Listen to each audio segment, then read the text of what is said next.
दोस्तों, हमारे मुआशरे के अंदर बुज़ुर्गों को, बूढ़ों को जो एहतराम और अदब और उनकी बुज़ुर्गी की वजह से जो मर्तबा, मकाम और तक़द्दुस हासिल है, वो कई घरों के अंदर देखा गया है कि वो लोग उनको वो मकाम और मर्तबा देते नहीं या देने पे राज़ी नहीं।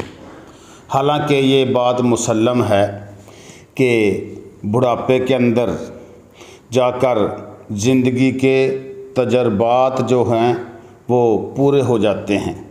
वो एक बड़े आदमी से मैंने सुना, बुज़ुर्ग से, बाबा जी कह रहे थे कि सारी उम्र हम धोखे खाते रहे, दगाबाजियों का शिकार होते रहे, धक्के खाए, गद्दारियों के बर्दाश्त किया, तो तजर्बात होते रहे, लेकिन जब तजर्बात पूरे हो गए, ज़िंदगी गुजारने का सलीका आया, तो उस वक़्त बूढ़े हो चुके और अब है कि हमारे कदम कब्र की तरफ बढ़ रहे हैं, अब वक़्त ख़त्म हो गया।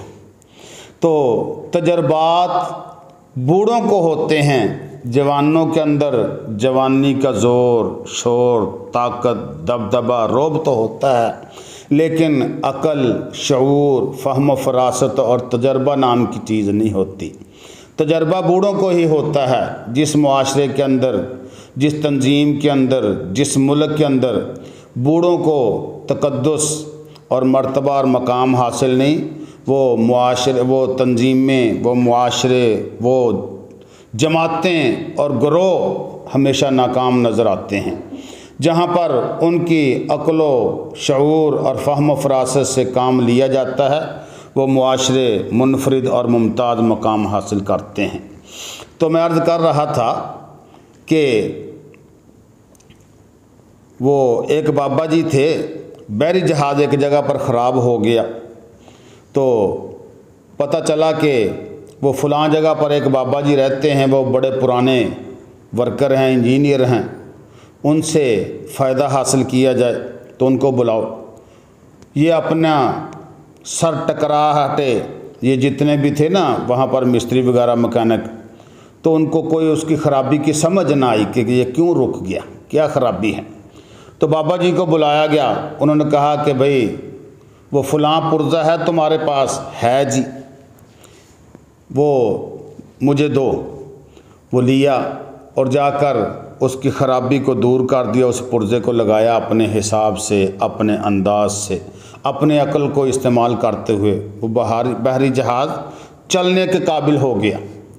तो अब ये जो बड़ी कंपनियां या बड़ी हुकूमतों के होते हैं ना बहरी जहाज़, तो वो बाद में कहने लगे जी कि अकाउंट के अंदर दाखिल करने के लिए हमें बिल चाहिए, तो बिल बना कर दो। बाबा जी ने कहा कि मुझे 10,000 रुपया दो इसका। वो कहने लगे जी ये तो 900 रुपये का पुर्ज़ा है जो आपने लगाया, 10,000 कैसे? तो हमें बिल बना कर दो। बाबा जी ने कहा मैं बिल बना देता हूँ। बाबा जी ने बिल बनाया, 900 रुपये का पुर्ज़ा है और 9,100 रुपये उसको इस्तेमाल करने का जो मैंने अपनी अक़ल से और तजर्बे से तरीक़ा बताया है वो है। तो 10,000 रुपया बिल हो गया। वो कहने लगे जी इसके इस्तेमाल के भी पैसे हैं? तो फरमाया कि भाई पुर्ज़ा तो तुम्हारे पास भी था, अगर ये पुर्ज़ा ही काम कर जाता तो फिर तो तुम भी इसको इस्तेमाल में ला सकते थे, लेकिन असल काम पुर्ज़े का नहीं, मेरे तजर्बे और मेरे अक़ल और शऊर का है। जिस तरीके से मैंने इसको इस्तेमाल किया है, जहाज़ उस वजह से चला है, अकेले पुर्ज़े की वजह से नहीं चला, वरना तुम भी चला सकते थे। तो ऐसे ही एक जगह पर एक बारात गई, तो घर वालों ने शर्त लगा दी कि हमारे यहाँ जो बारात आए उसके अंदर कोई बाबा जी, कोई बूढ़ा आदमी ना हो।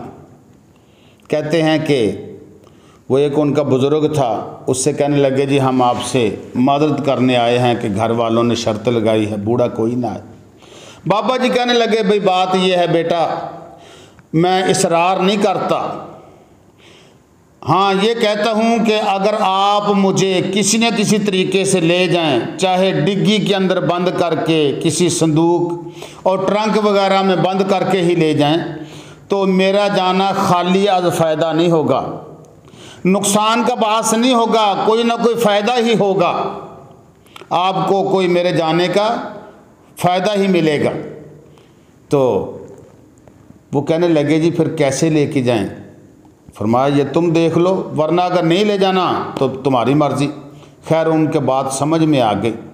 तो बाबा जी को एक संदूक में बंद किया। वो नाई होता है ना जो बरियों वगैरह का सौदा लेके जाता है या मुख्तलिफ वो आइटमें छुआरे वगैरह, तो उसने वो बक्सा उठाया, उसके अंदर बाबा जी को उठा लिया। लोगों ने समझा कि ये खाने पीने का वो सौदा होगा जो नाई के पास होता है, तो अंदर बाबा जी थे हालांकि, तो ले गए। तो जब वहाँ पर गए तो घर वालों ने अब शर्त लगाई नौजवानों को कि हम, ये पहले ज़माने में ना ऐसे होते थे शुगल मेले, बाद मरतबा अना का मसला बन जाता, कोई ना कोई शर्त लगा देते कि वरना हम लड़की की रुखसती नहीं करेंगे, बारात खाली हाथ जाएगी, ज़ाहिर है उनकी जग हंसाई होगी, बेइज्जती होगी। तो वो फिर शर्तें मान लेते थे। तो कहने लगे हमारी शर्त ये है कि आप जो 100 आदमी आए हैं ना नौजवान, हम 100 बकरा ज़िबा करके आपको खिलाएंगे।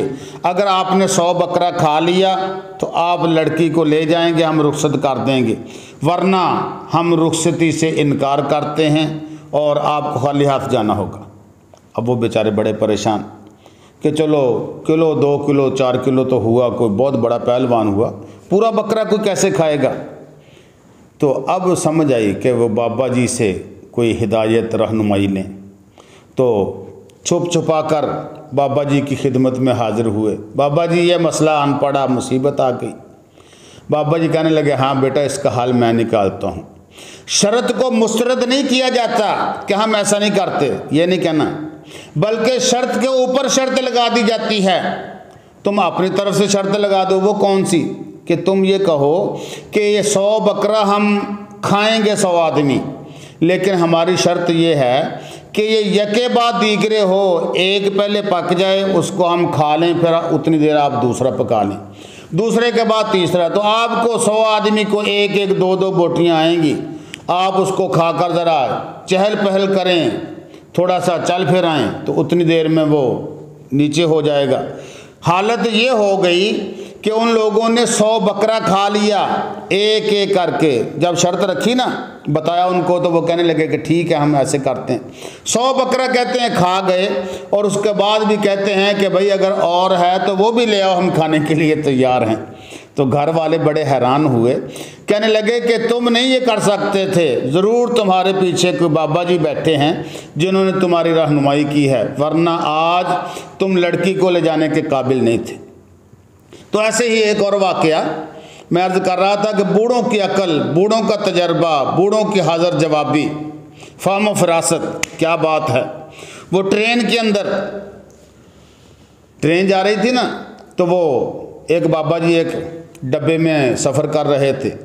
देखा अचानक 8-10 नौजवान हल्लड़बाजी करते हुए उसमें आ गए और आकर अपने गप्पें शप्पें लगाते लगाते अचानक उनका मंसूबा बना कि यार ये जंजीर है ना, जंजीर को बाद मरतबा एमरजेंसी के अंदर हिला देते हैं, खींच देते हैं, वो फिर ड्राइवर जो होता है ना उसको पता चल जाता है ये फ़लाँ डब्बे से इशारा मिला है कि कोई एमरजेंसी मसला बन गया है, तो गाड़ी को रोकना होगा।